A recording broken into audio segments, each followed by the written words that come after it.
Divya, how are you today? I'm doing really well. How are you? I'm doing fine.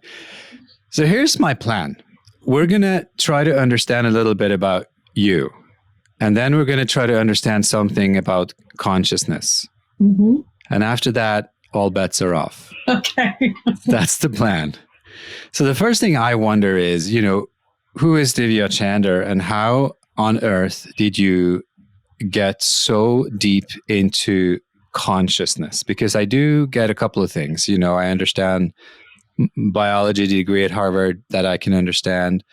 I understand an interest in space and other things. I understand a PhD in neuroscience. You became a physician, but none of that really explains the lengths to which you have taken this discussion on consciousness.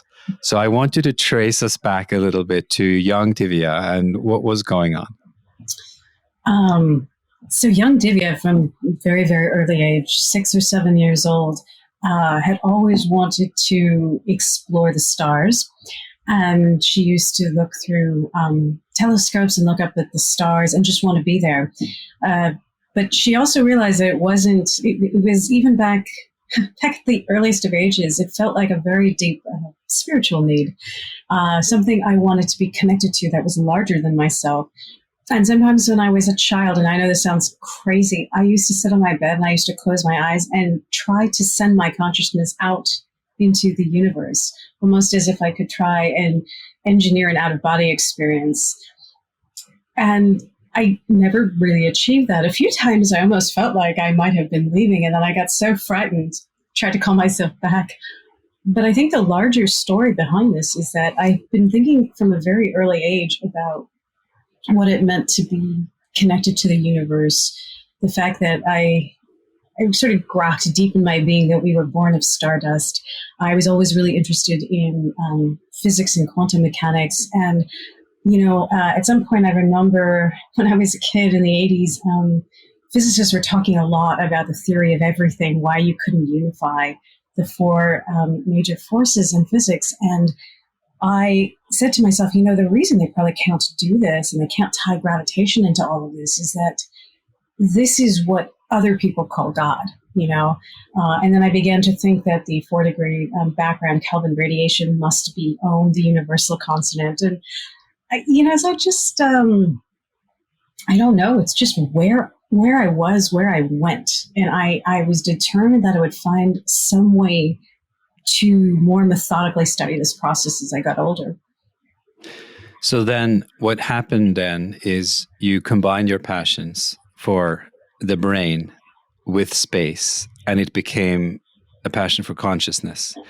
Even that isn't so hard to understand, so easy to understand unless we really unpack it. I want you to perhaps just describe for us what is consciousness? Now, clearly this is a philosophical construct. It's a medical construct. It is many things. Mm-hmm. But the debate today, and you are involved, I guess, in all of those debates, how would you describe it in sort of a very like day-to-day sense? And let's start there, and then let's kind of, walk our way into. Well, people have, this is the day-to-day sense, this is the lay understanding. People have a sense that consciousness for them has something to do with awareness. It has to do with the fact that perhaps they are awake, that perhaps they're paying attention to something. Some people associate consciousness with the fact that they can pick up a mirror and they look at themselves and they have this kind of self-awareness. They actually know that that's them, that that's not an other. Other people sort of feel like, well, maybe it's the fact that I can kind of integrate information coming from outside and make sense of it. And this is what it means to be conscious. This is my conscious awareness. And none of these things really explains what consciousness is, because when I go to sleep at night, sometimes I go deep into this gravity well. At other times, I wander through this area where I am actually constructing new realities, and I'm quite aware of my surroundings. It's what we call dreaming. In fact, there's actually a huge discussion about whether dreaming is a state of heightened consciousness or a state of deep depressed consciousness. I also noticed that, you can go from point A to B, whether I'm driving from work to home, and then suddenly I'm there. I have no idea how that transition occurred. I don't know where I was, but I can't say that made me unconscious. There are people who have strokes where they lose like awareness of an entire part of their body, and we don't consider them to be unconscious. And then, as far as self-awareness goes, when you show a baby their reflection in a mirror, they do not initially recognize it as themselves. But very few parents would say that my child is not conscious just because they don't have that degree of self-awareness. And there are animals actually that develop it at a younger age. So I realize that the idea that what we hold as the contents of our consciousness is not enough to explain it. So maybe that's a good starting place. Most people feel in their gut that that's what it means to be conscious, but it has to be so much more than this. So let's stay with that for a second. I want to ask you more about how you see dreams, but before that, I've understood that in infant research, intentionality is a big kind of concept, because with kids, if even if they can't recognize themselves, the first step that happens is that they at least are could be observed to be intentional about some of their actions.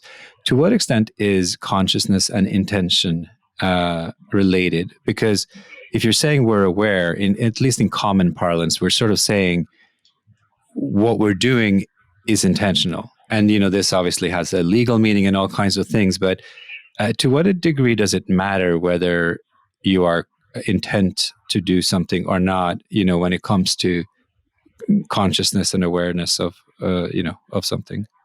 I don't think intention necessarily has anything to do with it. It's another way that we focus and direct the spotlight of attention. But I don't think that intention is necessary to be conscious, although consciousness is necessary to have intention. So it doesn't go both ways. To your point, it's not a large group of people, but there are some neurolinguists and neuropsychologists who actually believe that little, like infants, human infants, are not technically conscious till they gain language. And Right. That's another. Well, the reason I guess I brought it back to kids and infants is when you think about dreaming also, it's an interesting concept because to your point about language, can you really dream before you have language? Or in other words, where is this all coming from? So if you want to kind of boil it down, one scientific strategy, I guess, would be to go as early as you can and start studying humans super early and then say, okay, it evolved from something. Is it as simple as that, or is that not at all a path when you study consciousness? Actually, evolution is an important piece of it. It's interesting you asked me that. So you don't mind, let me just take a step back and actually define a couple of axes, because I think that might help this process a bit. So there is a Belgian neuroscientist. He's actually a neurologist. He studies coma. His name is Stephen Lories, and he came up with this idea that rather than just looking at consciousness as a unidimensional thing, let's look at it on at least two axes. So let's put a y-axis, and that y-axis basically has all the things that we hold within the content of our consciousness, everything that we are aware of, the math problem we're doing, our to-do list, whatever we're holding conscious awareness. And then on the x-axis, we have what you could call level of consciousness. Now, this is what we all seem to intuit and agree on, which is, for instance, if you were to get drowsy right now or you were to fall asleep, you'd be less conscious than I was if I were awake and cogitating and aware. And as we go through different states, let's take general anesthesia, what I do for a living. When I administer general anesthetic, we tell patients that we're going to help you fall asleep. That's not what it is, because if all we did was help you fall asleep, as soon as the surgeon cut into you, you would wake up screaming with a scalpel. No, we put your brain into a much, much deeper gravity well. And then people like Dr. Laurie study coma, and that's an even deeper gravity well, way, way down to the origin, which is kind of a form of brain death, right? So let's now take these two axes. So you have the x-axis and the y-axis. And if you look at a very, very high number on both of them, content and level, That's what it is to be awake, aware, communicating what you and I are doing right now. And you can imagine that as you begin to get drowsy and fall asleep, you fall back a little bit on a line, on sort of this diagonal line formed by these two axes.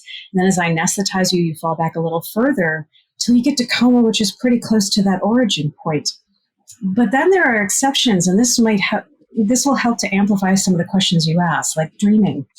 Dreaming is a state where the level of consciousness is very low, but the content is really high, right? In fact, if you were to image a brain that is dreaming, it looks very much like an awake brain. Parts of the brain are very, very electrically active and excited.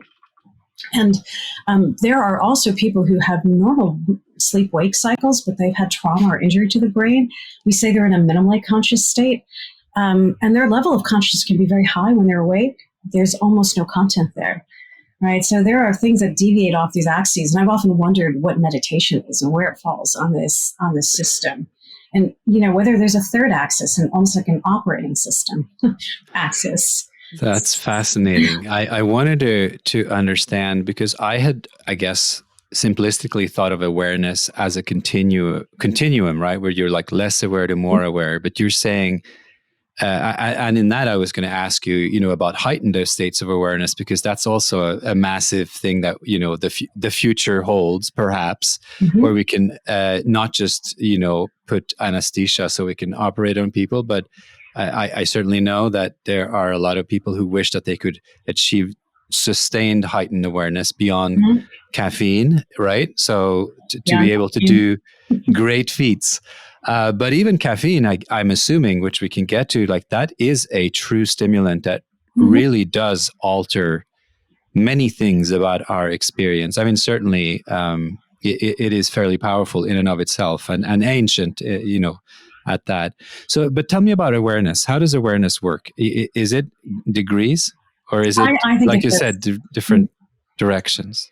So let's put it this way. This is this was, when this went off for me, it was like a eureka moment. Let's look at that first, that x-axis again. That's the level of consciousness. And toggling that axis means that whatever neural network you're looking at, it can be awake, it can be asleep, it can be anesthetized.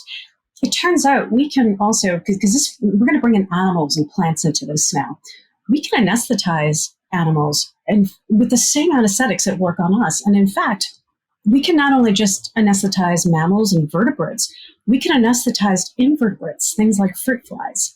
And it turns out that fruit flies have an analog gene that causes the equivalent of human narcolepsy in them. And humans who have narcolepsy show this very interesting feature under anesthesia. They go down just like anybody else, but when you wash the anesthetic out of their brain, it takes much longer for their brains to stitch back together. And in fact, if you give them the kind of drugs that would wake them up normally from a narcoleptic episode, that will take them out of general anesthesia. It turns out fruit flies have that analog gene. If the fruit fly has it, they express the exact same behavior, that phenotype, under our general anesthetics. And that's very interesting, because what it means is that level of consciousness is conserved through the entire animal kingdom, through evolution. And in fact, there is now some evidence that you can apply anesthetics to plants, at least plants that have motor movements, and anesthetize them. However, that other axis you keep asking me about, awareness, directing your attentional spotlight, that content axis, I believe that particular axis is modified by evolution. It's the part of, to use some other terms, it's not phylogenetically conserved. That thing has been free to evolve. So one axis stays kind of conserved in evolution, and the other one has been free to evolve. And that's where I think we are. Wow, it's super interesting. You made me think of an interview I did a month ago on vertical farming, and the gentleman there was pointing out that the plants, the greens that they were growing, manipulating various factors, still seem to, at a fundamental level, realize that it's not summer if it is indeed winter. So, it seems like the plant kingdom, for one, seems to have some sort of cycle that it is aware of, even though it is being manipulated from all outer degrees, with temperature and light and maybe nutrition, to think that the cycle, and indeed, they do have, I think he has 14 seasons, 14 harvests with these plants, which is unusual. So you are able to manipulate, but there still are some cycles that are not. It was just interesting. Well, it's as if the farmer is like trying to control the inputs and trying to tell the plant, okay, look, this is what you imagine what's going to happen. This is what you're going to do. What happens when we take our plants into space? What are they going to do? Because that's in fact one of the, those are some of the earliest biology experiments we have ever done on orbit, station, and we're planning on those experiments for the moon now as we're looking to expand to the moon. How are plants going to deal with the cues that they are receiving, just like human brains are altered in both microgravity and radiation environments? What are they going to do? Another interesting thing that this brings up is whether plants on this planet are conscious, but the problem with us as humans is we're using the same instrument to measure and understand the object of what we're measuring, right? So that kind of calls the whole nature of science into question somewhat, right? Because we're actually measuring the system we are claiming we are objective to. That's always been kind of the... So you've got two processes. One, you've got a possible like a Heisenberg uncertainty kind of process going on. So the object that is being measured is being changed by the device or the instrument that's doing the measurement. But there's a second problem that people don't talk about, and that is it's very possible that consciousness has a very different spatiotemporal framework than our brains can comprehend, because we're constrained by the frequency with which our nerve cells can fire, and the spatial sort of in 3 dimensions, what we can perceive as an organism. Mountains and ancient trees, there are all kinds of things that go through cycles that are so much larger. And then there are things that are microscopic that, for instance, vibrate, like subatomic particles, at frequencies also that we can't perceive. And so I wonder, like, for instance, these connected networks of root systems or mycelia from mushrooms, do they constitute conscious networks, but at such different spatiotemporal scales that we can't even comprehend that they exist? So you're maintaining that the natural kingdom, the entire ecosystem has to, and eventually we will be able to find vocabulary for the consciousness of nature, which I guess even just 10 years ago put you into a very specific type of scientist, right? The kind of scientist that you would say, well, it's in his or her aging years, and this is what they came to, and they typically write a book about it, and that's like their magnum opus, but very, very late in their career. Nowadays, it seems to me that what you're talking about it's becoming more mainstream, because we're starting to at least scratch the surface of measuring these things. And I want you to maybe use this as a pivot into sort of what are the empirical types of data that you have access to in your study of consciousness as of 2021? Well, that's a great question. So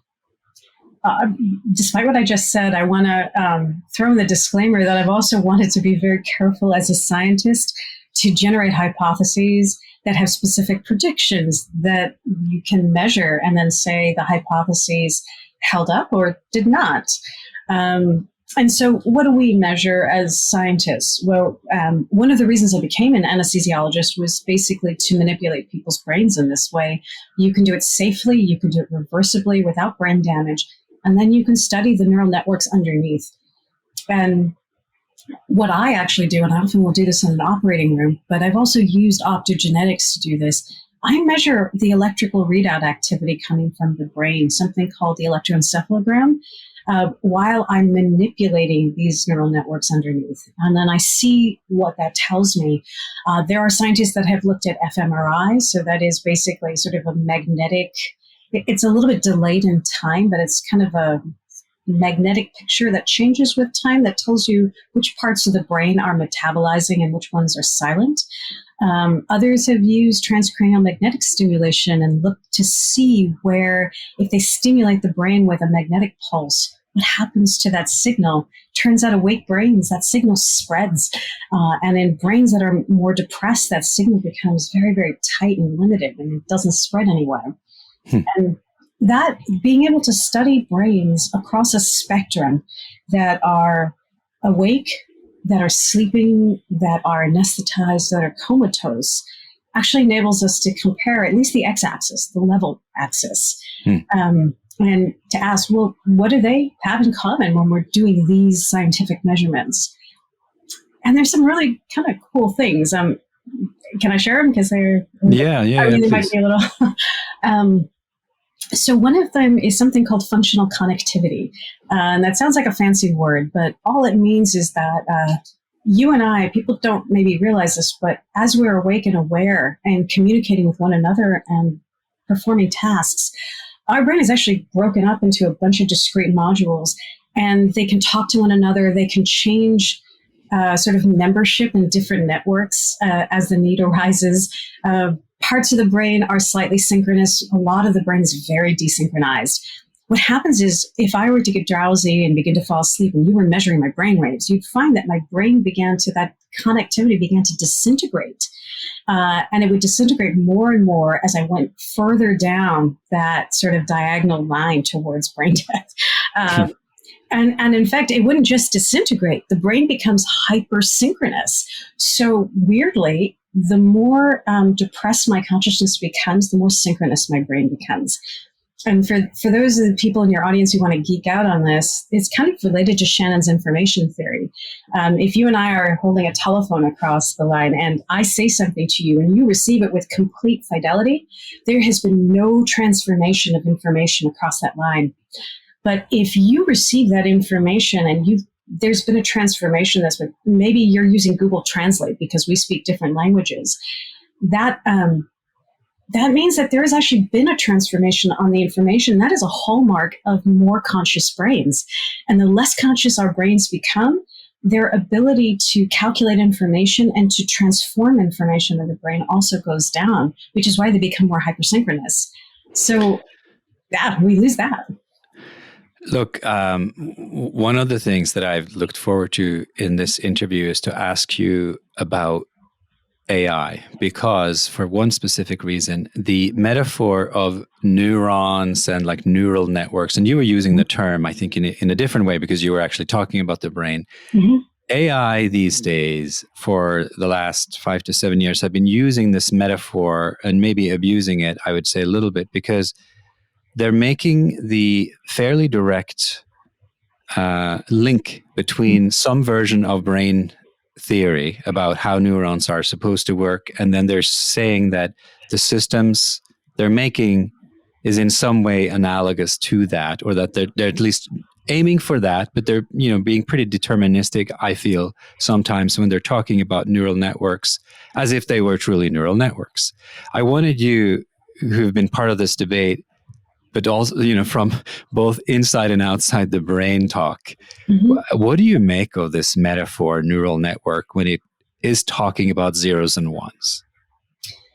Well, the first thing I make of it is that this world of computational scientists is trying to take, and they've been trying to do this for a very long time, frankly, in computational neuroscience, before we called it AI or any of that. They weren't data scientists back then. They're trying to take all the wet work that forms the framework of the processing powers of our brain and turn it into these bits and nodes. And so the very earliest neural networks would basically take a very simple circuit that they would find in the brain. And it wouldn't even necessarily be the brain of a human. It could be the brain of a snail. And you would put neurons on a dish and you would send in a stimulus. And lo and behold, you would get an output when you were measuring with an electrode at the other end. And you could start to characterize things by dropping, this is really getting under the hood here, but you could drop chemicals into the bath and turn off ion channels. And so then you could see how the connectivity would change. And so we began to characterize the properties, the computational properties, the ions that would flow across the surface of our nerve cells to make them work and fire and compute the way they did. And then what they did was that computational scientists is they took these properties and they modeled them as electrical circuits. And then they programmed that into computers. And those were our very first neural networks. And what artificial intelligence, which is a really big catch-all term, but let's talk about neural nets and deep learning. Right. What that's actually done is taken a number of networks and computations that we sort of understand and sort of stack them in layers so that the inputs of one become the outputs of another. And in some sense, our brain does work that way. We have nested networks that actually work on the information that comes through it. And we found that these networks have become really good at finding things that human brains can sometimes perceive. But the weird thing is we have lost track as those networks learn and modify themselves of actually what they're doing. So we can't even quite say that they're functioning like our wetware any longer. They're doing something. And actually the ability to kind of go back in and look under the hood of an artificial network, say a convolutional or a recurrent neural net, and understand what it's doing, it's really important actually in this whole process, everything from eliminating bias in the output to just understanding what features the network or that artificial intelligence is paying attention to in the world.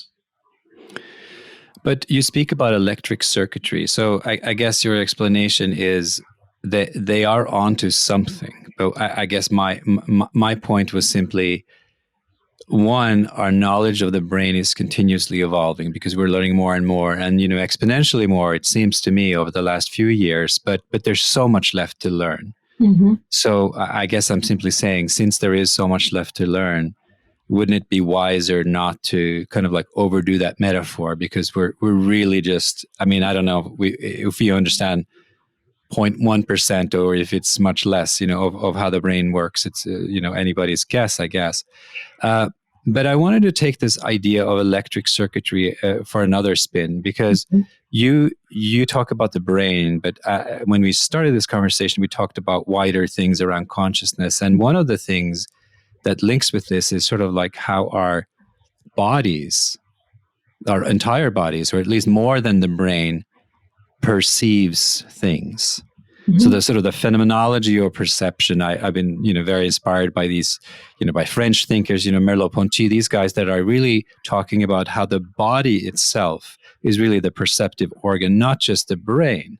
How does that relate? And, this relates to in many traditions, right? The Chinese, of course, with their circuit system, the qi energy system and all of these things from that line of thinking.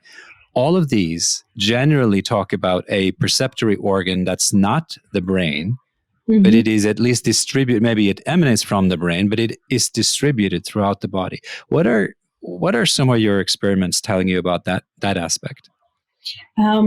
I think that these ancient systems are 1,000% correct, in the sense that, look, sometimes I'll give a talk. I would give a talk at a place like Singularity, and I would talk about, exponential neuroscience. And then inevitably somebody would say, well, God, if we can read and write to them, why not just put them like, have you ever seen that cartoon Futurama? Where they have, I think it was done by the same people who did The Simpsons, but they actually have all these famous brains in these jars, like Richard Nixon and this and that, and they communicate as if they're real, like the real person.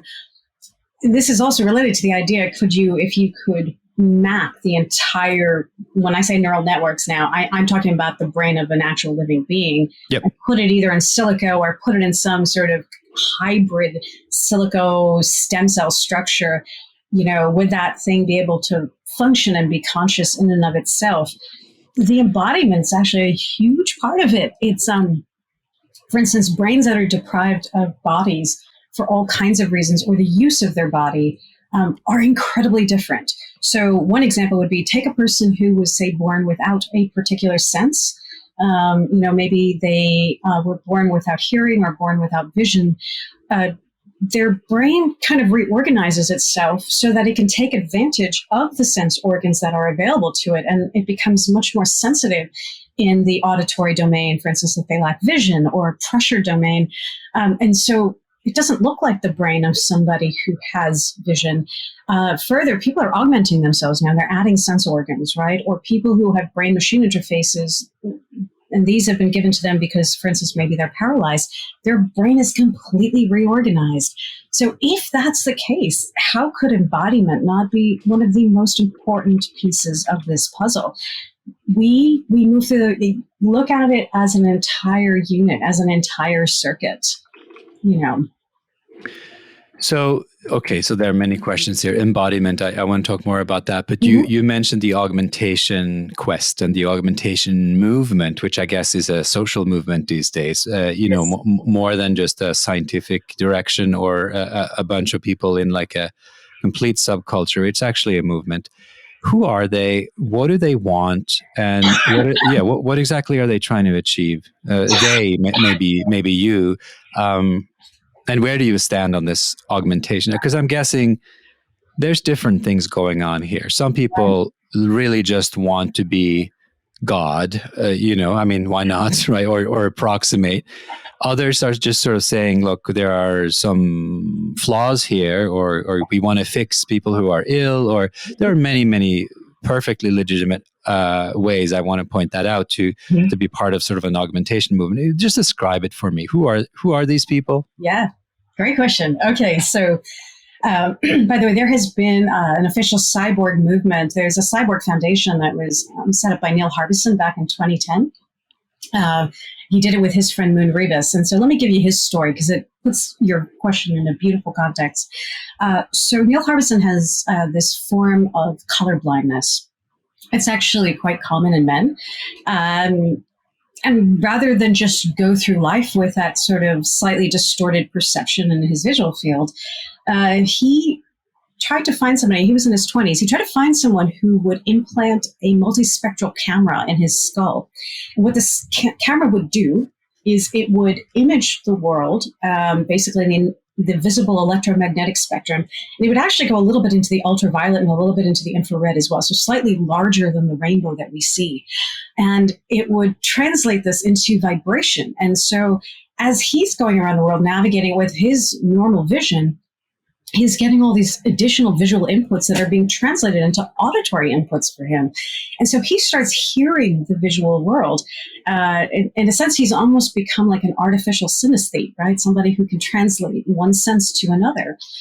And like he'll say things like, I look at a friend's face and there's a piece of music in my mind that's associated with seeing them because I hear their face. So he's done some other things. Okay, so he put what he calls a solar heat clock in the crown of his head. And so essentially, I think when it's noon GMT, he basically feels the heat right in the center of his forehead, and then it rotates around his head as the sun moves around the globe. And his idea there was to help him sort of viscerally and somatically understand and perceive the passage of time. He also has a Bluetooth embedded in a tooth, and he and some of his friends, as part of the cyborg movement, can communicate via Bluetooth that way. There's also Bluetooth embedded in this skull device. And then Moon Ribas, his friend, she's got these vibrational sensors. She's a dancer, and so she composes dances to things like earthquake and seismic activity. So now we get to the point. Are these people doing it because they're paralyzed? They need robotic vision because they're not sighted? None of those things are true. They just believe that their bodies and their brains, their entire being, are canvases for this experimentation around what it means to be alive and move through the world and perceive things. In some cases, like the vibrational sensor, someone else has done magnets so that they can sense magnetic north like a migrating bird. That's not what we came with. Can you even imagine what the brain? Your brain has to reorganize to perceive the data and pull out what's embodied. That's how powerful embodiment is. It completely dictates the structure of your brain, that dance that they do. And so if you're an augmenter, you are now constantly altering the structure of your own embodiment, and therefore you are constantly altering the structure of your neural nets. And you could say altering your consciousness in the process. This is super interesting. I want to get to space in a second, but before we get there, can we just cover Neuralink for a second? Because I mean, all of what you're saying actually points to space. Because I want, and let me before I forget, just formulate what I'm trying to get to with space. I want to talk about whether our quest, which seems to now be very serious, of going into space, is going to alter the human race. And I know you have strong views on that, because presumably the bodily perception in space, as we know, even just gravity is different. So let's keep that thought in mind for just 1 second. Let's just go via Elon Musk for a minute, just because, Neuralink specifically. Here is one specific strand of augmentation, which is invasive, right? So they are creating these chips that have a multitude of access points into the brain, much more than any other system has had up until now. What is your observation on sort of what they're doing? What could it possibly achieve? What is it definitely not going to achieve? What is it not going to achieve? I can't answer yet. The entire field of brain-machine interfaces is an incredibly interesting one. Let me just set this up by saying, for people who may not understand as much as you do about an interface, interfaces are anything, a brain-machine one, that can read signals from the brain and talk to the outside world, and then potentially actually go the other direction and right back to the brain. And you can do this non-invasively or invasively, like you pointed out. The non-invasive stuff was like the electroencephalogram I mentioned. That's a reading device. Transcranial magnetic or direct current stimulation actually writes circuits of the brain. You can use ultrasound to write to the brain. And these don't even require cracking open the skull. Their fidelity is lower right now because the signal to noise ratio when you're far from the nerve cells, like on the outside, is not as good as when you touch the brain. And so invasive brain-machine interfaces have been used now for decades to help people who are paralyzed, as an example. And the birth of this entire field has been really in academic science. They've really made incredible strides. I want to give a shout out to the Braingate 2 consortium, which has really done some amazing work in this. Okay, so what did Elon do that was different? Well, Elon has a lot of money and he doesn't have to go begging for grants at the NIH. So he had a lot more flexibility with his scientists. And what they did was they took the existing brain-machine interfaces that were invasive, which were sharp electrodes. The most sophisticated one has 96 sharp electrodes. It's called a Utah array. What they did was they realized that there is brain damage that occurs a little bit when you put something that is rigid into the structure of the brain. So they turn these electrodes into almost threads. So they do a lot less damage, and then the packing density of the electrodes could go up. So they have about 3,100 electrodes in the space that's smaller than what the 96 electrode array is. They also decrease the power consumption. This is a really important thing because a lot of people who have invasive brain-machine interfaces would have like this huge power cord sticking out of their head. He has reduced it to something that looks more like a USB-C port. By the way, Braingate 2 just made a huge stride. They actually were able to wirelessly now do some read-write functions. So they just... So the Braingate consortium is more of a scientific consortium, correct? I've had Braingate patients myself in the operating room because the neurosurgeons that do the implants actually one of the groups is at Stanford, where I used to be an anesthesiologist. So Elon has basically made it smaller, less damaging, higher packing density, and lower power consumption. All things that are going to be important if there's going to be greater uptake of this kind of technology. And the other innovation is he's created what he calls and by the way, it's his bioengineers and all the neuroscientists, but basically a neurosurgical robot. Because first, it's really hard to take electrode threads and have a human place them into a brain. It's like sewing Jello.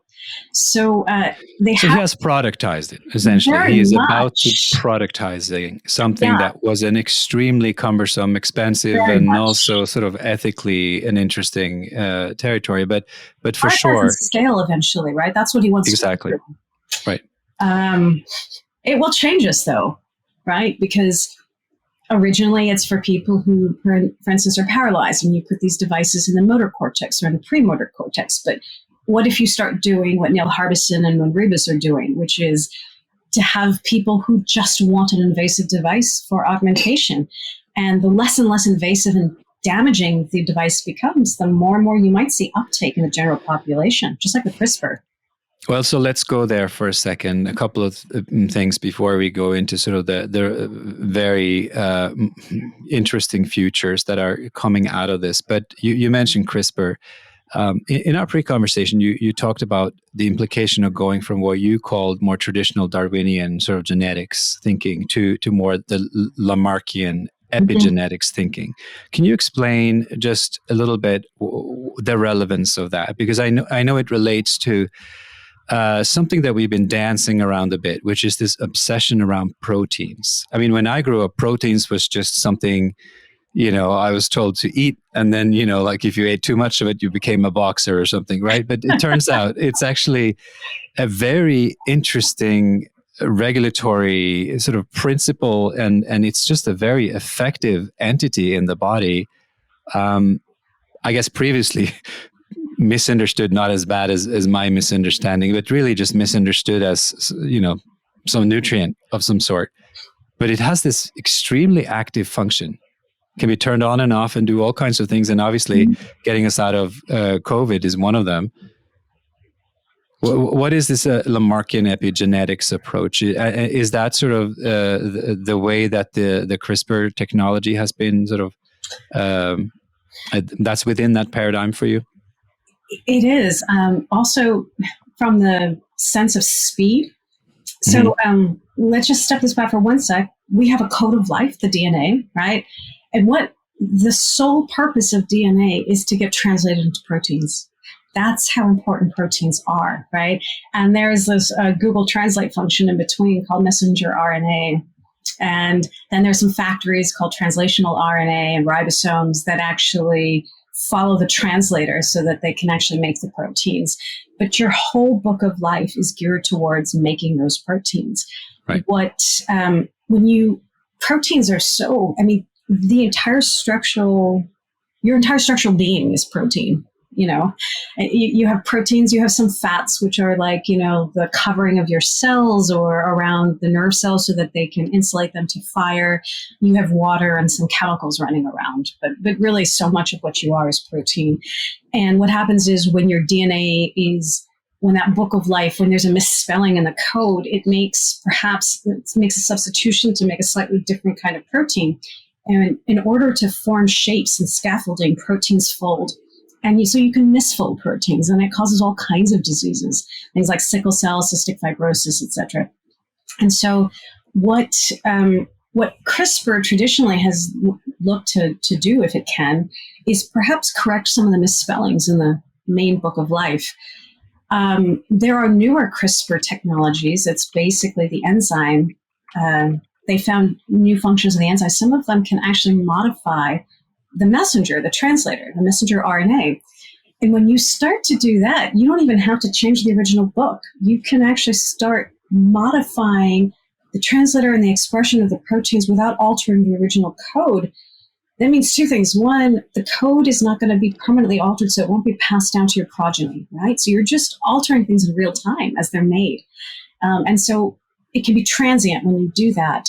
On the other hand, that's probably very much in temporal terms how epigenetics works, right? Because Darwinian evolution is slow. There's a mutation. That mutation that an organism has, it goes out into its world, and if it's bad for them, they die off before they reproduce again. And if it's good for them or it gives them an advantage, they keep on reproducing, and more of this mutation that's adaptive gets out into the world. That can take generations. Epigenetics is, I am sedentary, or I'm really active, and I begin to add things like methyl groups, remove them, add them back to parts of the original code so that the messenger RNA that's made, the translator and the proteins become different, and it happens quickly. So this kind of soft inheritance, I mean, it was very controversial until very recently, like the mechanisms behind it. But now, because of the, I guess, the impact and sort of fairly visible idea that CRISPR turned into, I guess there aren't that many other ways of explaining what's actually happening, on the theoretical level. Yeah, I mean, look, if you make so many changes, whether it's to your genome, whether it's by adding new sense organs or modifying yourself with an exoskeleton, all of those things are going to have immediate changes on your brain, your body, your perception, all of these closed loops, and you will evolve. And so essentially, I would almost liken this to human-directed evolution, and it will happen within a generation, not over many generations. Also, let's go there, because human-directed evolution, this is where we're going to get to space, because I mean, a lot of the scientists, and including you, that are interested in these things eventually want to go to other planets and explore, as you guys are explorers. We are all explorers in a certain sense, but it goes without saying that the technology is needed to get further than we have been, right? Or, for the last decades in space, we need something more. It's not just propulsion. We're going to need some clever stuff, both to support the journey. And I think you come in there to grow these plants. Like, we need nutrition, we need energy beyond just fuel, rocket fuel. But what interests me slightly more is the sociology of space. That's perhaps where I would want to probe a little bit. What's going to happen once we start to colonize space in real ways, even just the moon and Mars and the space station with more than 3 people at a time? Like, what starts to happen to humans and their brains even before we get to augmentation, and what will need to happen in terms of augmentation to really get anywhere with this experiment? Well, this is that question you originally asked about embodiment and how does that affect our consciousness, right? Right. We're changing the external environment, and our bodies will respond accordingly. And that response to the changes, these drastic changes in inputs from the external environment, are going to fundamentally change our brains. And now the question becomes, how long do you have to be up there for them to change your brains permanently? And we don't have an answer to this. Station is a bit different, for instance, than the lunar surface or Mars, because station is microgravity, which means almost it's almost 0 G, whereas the moon's surface is 1/6 Earth gravity, and Mars is 1/3. The thing is, if you put somebody in that situation for long enough and their bodies and brains begin to adapt, who are they going to be? So this is another form of human-directed evolution. By the way, I love science fiction. There are a series of novels that I read that got turned into, I think it's now an Amazon Prime series called The Expanse. And as part of the human expansion outwards into the solar system, there are Earthbound humans, there are Martian humans, and then there are humans who live in the asteroid belt called belters. And there they have the least gravity. And especially in the novels, you can't really tell so much in a show, but you can see that these belters are completely different. Their bodies are elongated. They don't need the same muscle mass. They don't need the same bone density to support themselves. And so they've actually evolved into something beyond Homo sapiens. So what would that affect? So first of all, people who can tolerate people in closed environments are going to do much better. They're going to be selected for. People who automatically have mutations that help them survive radiation are going to be selected for. But people's bodies are even going to change. And so everything from our interpersonal interactions to what we find attractive is even going to change, right? So if you've been seeing somebody that's sort of got an elongated or pointy head for a while on a 9-month journey, and then suddenly you get back to Earth, everybody's going to look very odd to you. But also presumably in this, back in sort of Darwinian thinking, you're looking for mates that are fit for carrying offspring and carrying you into the future, and presumably, if you're optimizing for a space traveler, we will start to optimize not for kind of the typical human curves and shapes, or the kind of intelligence that maybe gets you through an evening watching Netflix or something, but towards something that actually optimizes for space travel and exploration, right? So these are different things. Absolutely. Well, while you're on that topic, I've been telling some friends of mine for a long time that what we were really going to need, especially with the longevity revolution, are artificial wombs. And Israeli scientists last month announced that they were able to grow up the first mouse embryos and essentially artificial wombs outside a mouse mother. And the embryonic sort of growth patterns looked roughly normal.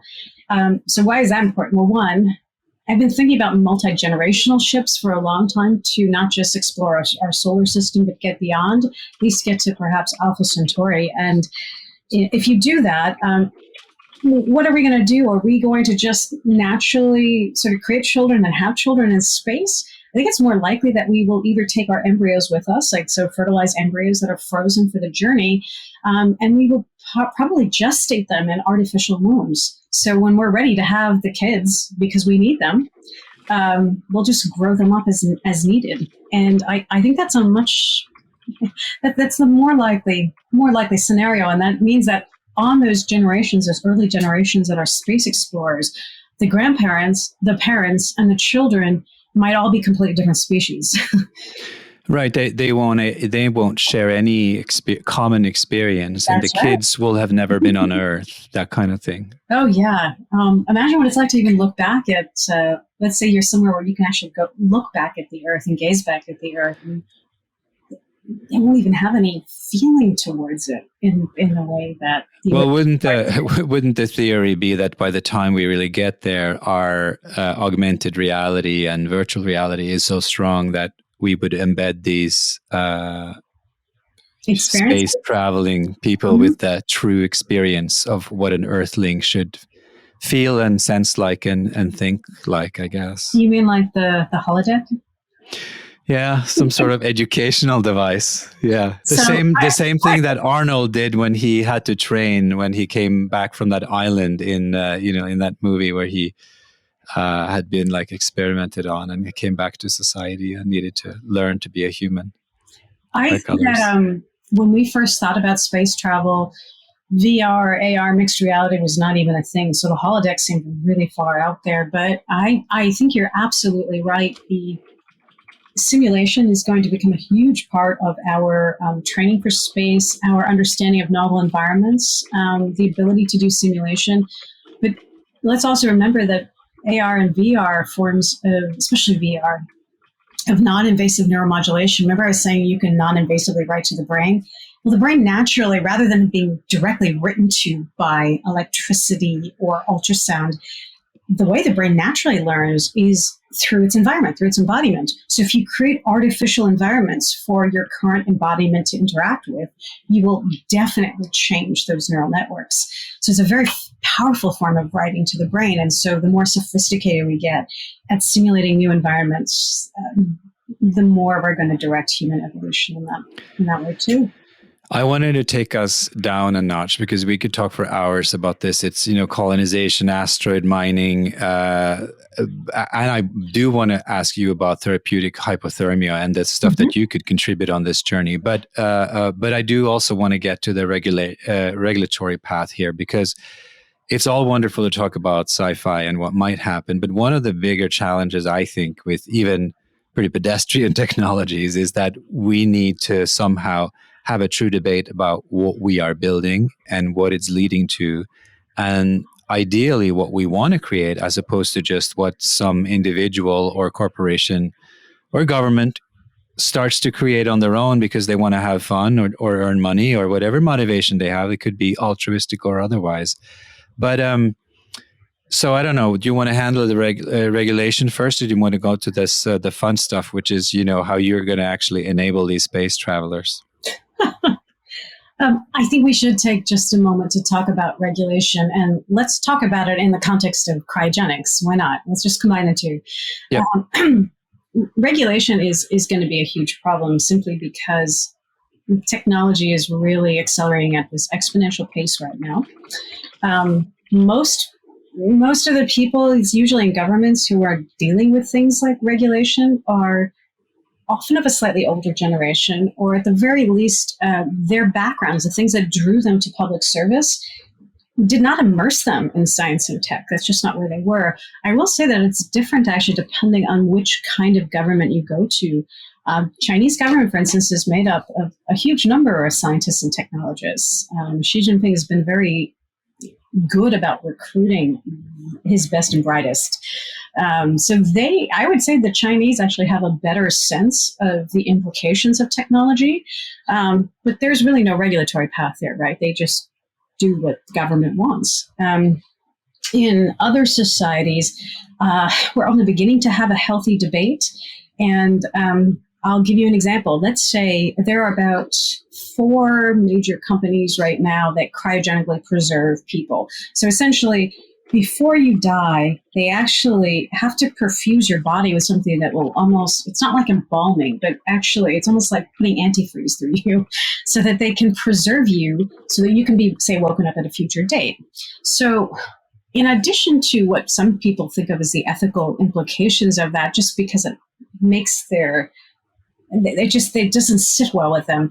There are the other implications, like how do you create a contract with a company to be unfrozen in 400 years when you don't know if the company will exist in 400 years? What happens if there are people who are, say, religious, and we don't even know if it's going to be the current world religions? Maybe there are new religions that arise, and this particular group thinks that this is an abomination, and they pull the plug on all the freezers. What happened? And have they committed murder, or have the people in cryogenic suspension been hurt in some way? What happens to if they had children? What happens to their children and their children's children? How do they apportion if they're defrosted at some future time, and it's their great grandchildren that are alive? Do they become their custodians? Is there some link to them? How do you create financial planning, right? Legal kind of, everything is just up in the air. And so, and that doesn't even touch the other kinds of ethical frameworks that go around this. And there are huge movements of people, just like the Augmentation movement, or the I should be able to CRISPR myself movement, or I should be able to replace my real arm with a robotic one. There are the people who say this is not natural. This is not how God made us. We shouldn't be interfering with any of this. And so you even have that dichotomy. And that brings up yet another problem. If regulation never catches up, or people on the black market begin to augment with, say, less invasive or minimally invasive brain-machine interfaces, or devices that actually increase muscular strength, they are going to have, those people, an advantage, a competitive advantage over those who chose not to augment. And now you're going to have we talk about haves and have-nots now, right? This is not even a socioeconomic argument. This is going to be a speciation argument. This is going to be like humans relative to their nearest primate relatives. And you may literally see an entirely new race of Homo sapiens something that actually has complete dominance over the existing humans on the planet. And look at what we did in terms of animal testing and experimentation. Are they going to begin to consider normal humans as other, less than, and less evolved, and experiment on everyone else? I mean, it's a huge... This goes so far beyond privacy and data. I agree with that. So if you look at that panopticon and then think about the current space treaties, you got the Moon Treaty, not ratified by the US, Russia, and China. You got the Outer Space Treaty of 1967, which you informed me about, and I can't remember exactly who ratified it now. But anyway, these are like 2 or 3 treaties, and that's all we have. And they don't talk about any of this. They talk mostly about, property rights and stuff like that, and jurisdictional issues, which they probably also just sketch. What kind of frameworks are we looking for here? So the property right issue is actually a very interesting one, because at the moment we have a model on this planet of nation states, governments, and then certain kinds of property rights that are accorded and recognized by those governments. And then there are transactions that take place to enforce those rights and contracts. When you go to space, we have no comprehensive approach to what this means. People would like to say that the solar system should be all of humanity's, legacy and right to. However, if you happen to be in a country that's a lower middle income country and you haven't launched anything, and in some countries, governments have not only launched things, but their private space industries are so powerful that corporations are launching. What do you really think is going to happen practically, no matter how much lip service is actually given to the idea of property rights for all? And I mean, there are trillions and trillions, for instance, just of dollars available because of the moon. A single asteroid back in the mid-90s, when I was actually looking at asteroid missions and asteroid mining missions, after you took into account losses and launch costs, was worth 8 trillion-ish out there. So cislunar space, basically, whoever dominates, whichever country or government, who knows? And then the other issue is, right, you've got the Chinese-Russian lunar base, then you have the 8 countries that have signed the Artemis Accords, which were written by the United States with input from these countries. And inherently, they're basically saying that we're going to the moon with completely different ideologies of who controls what it means to be human, how we share property rights, whether we infringe upon other people's property rights, whether we care for an injured astronaut that comes from another country. I mean, they're quite different documents that we've gone forward with. And so I think that we almost need the version of like a Magna Carta for outer space, so that we as a species can say, okay, we didn't do everything all that well this first time around. Let's leave our junk behind. And as a spacefaring species, try and go out to explore space with a different, more evolved spirit. What you're saying here makes me realize that this whole fear of aliens is actually somewhat misplaced, in that I would fear these evolved humans much more than I would fear a highly evolved alien that has perhaps, I conjecture that they would have traveled, for centuries or through space and would have evolved some sort of consciousness, to go back to that, about their space in the cosmos, as opposed to some evolved human 10 or 15 years from now who comes back to space, to Earth, and says, hey, I'm bigger than you now. Right? Or I'm a half robot now, so... Yeah. I would certainly like to believe that any advanced species were advanced in all ways, including that sort of respect for all life forms. I'm not 100% sure. Most of me thinks that they probably would have destroyed themselves if they couldn't get there, but it is possible that a very dominant species might have continued to flourish with a very hierarchical or militaristic type of structure. And that's possible. I still feel like we need to get our own house in order. And as a species, we should acknowledge our limitations, fear, greed, all the things that drive us to hoard, to turn people who don't look or speak like us into other. We just need to clean that up a bit and sort of raise our collective consciousness as a species now. And here I mean it in a different way than we were talking about earlier, because really as we go out to explore space, we don't want to turn into a new kind of colonizer. We don't want to turn into a new kind of military dominant structure, because I don't know, I think our species will move in the wrong direction if that's the case.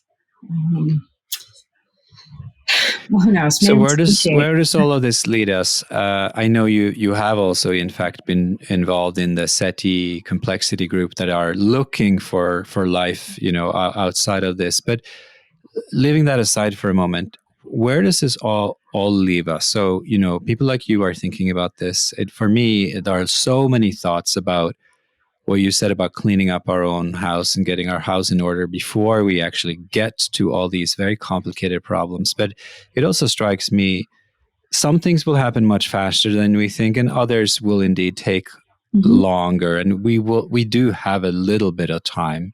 But what is your advice to someone, I mean, young or old, who just is stimulated by these questions? Where does one get the experience, the knowledge, the right ethics, all of what we've talked about in order to be a fruitful, positive contributor to this debate? There's so many things there. For one, when I've been asked by parents who have children how to prepare their kids for this kind of a future, I tell them to turn their children into makers. And by this, I mean, people understand sort of what a maker space is. You have this idea you can go to this place that's kind of a workshop. You can build things. You can learn how to program. My idea is you have a child that has an idea in their head. Help them figure out how to manifest that into the real and embodied world. And that connection between what's in here and in their heart and its appearance in the world will change them forever. It will actually empower them. But the process also of going through the frustration and iteration of trying to build and manifest and create will give them life lessons that will stand them forever. The second piece of it is we are becoming fast a society of screens, and we live in virtualized worlds. And this takes us back to the embodiment issue. I think that there might actually be, for those who can blend sort of a nativism in the digital world with the ability to move through embodiment, I think they're going to have a major competitive advantage over those who only exist in one world or another. So I would actually encourage younger people to actually re-experience what embodiment is. And by the way, get back into nature before we destroy some of our last raw and beautiful places. It's such a great point, right? Because this is not just about a cognitive experience. What you're talking about here is we also have to know what we want to preserve. I think about that every day as I go out in nature, right? Because if you lose sight of what you were trying to preserve, then it doesn't matter how smart you become and how many degrees you summon, I guess, It doesn't matter at all, in fact. Look, I actually feel like when you are in nature, or perhaps with animals as well, people have this experience, but there is something when you are alone with sort of that raw power and majesty of the natural world that, we were talking about embodiment and ancient cultures who felt like consciousness was also located in other places. There's a resonance you begin to develop, and you don't forget that necessarily when you come back into built spaces. In that connection to this raw natural world, this wildness, I think is so important. I can't even tell you all the many ways, but it just fundamentally changes you as a human. It reminds me, just lastly, of one experience I had. I was at this big conference of very senior startup founders, many of them in the UK, and they had been going through a lot of speeches for like a couple of days, and I had really not heard any applause, right? Because they were all sort of like nodding, like, I know this, or, deep down, I already know this, because, everyone's smart in the room. Mm-hmm. And then comes David Attenborough on stage, and after an interview, there with David Attenborough, everybody stands up, and they can't stop applauding. And I think it's not just because he's like a bit of a hero, but it is because he enables people to get in touch with part of their selves that I think, it created an emotion in people that they realized, yes, we have created all these fantastic companies. Yes, many of us created unicorns. We are wealthy. We can do all these things. But David managed to touch them at a more fundamental place where they realized something about their size in the universe. And it was just a very profound experience, because I had walked around there and felt slightly small myself in front of all these very successful people. But it was a very grounding ending, I guess, to that event. And so what you said just reminded me, because it's all relative in the end to kind of a bigger standard. And it doesn't really matter how high you are on any kind of ladder when it comes to these really fundamental questions about where we are heading. I thank you so much for bringing that up. And I wanted, if you have a last observation on how consciousness and how your project sort of ties into this, share something with my listeners. Well, this letting go, this feeling I had since I was a child looking at the stars, you feel so small and so big at the same time. And that experience is something that periodically everyone should go back out in their lives and recapture that meaning of being here and being embodied. And I wanted to say one last thing. Without embodiment and all the pain that comes with embodiment, and I don't even just mean physical pains, but I mean the attachments, the emotional hurt, that's the growth edge. That is your growth edge. With the longevity movement, by the way, I remember, and I brought this up at the X Prize because they were ideating about a longevity prize. And I said to them, one thing we have to be very careful about is what happens when you get to a point where the technology allows us to preserve ourselves in these extraordinarily youngish bodies. Where is that growth edge for learning? Because if you talk to a lot of people who are older, they will tell you that their learning experiences came from experience in their bodies and how their world changed through their aging bodies. And I want to make sure that we preserve our emotional growth while we are partaking of all this amazing technology. That is a fascinating thought to end on. I had really never considered this, but I guess there must be sci-fi books about this where they're projecting that the entire population, is 18 years old because that's when people are at their prime. Your hot 30-year-old body. Yeah, or like whatever age. You pick your age. Pick your age. Freeze it at that age, right? And just say like, no more growth, please. Yeah. Fascinating. These are big questions. Look, this is turning into my longest podcast. I hope I broke a couple of promises to the listener, but I guess if they stuck around till now, they must be really interested in the future. So I thank you for sticking around with me. It's my pleasure. I really enjoyed this conversation. Thank you.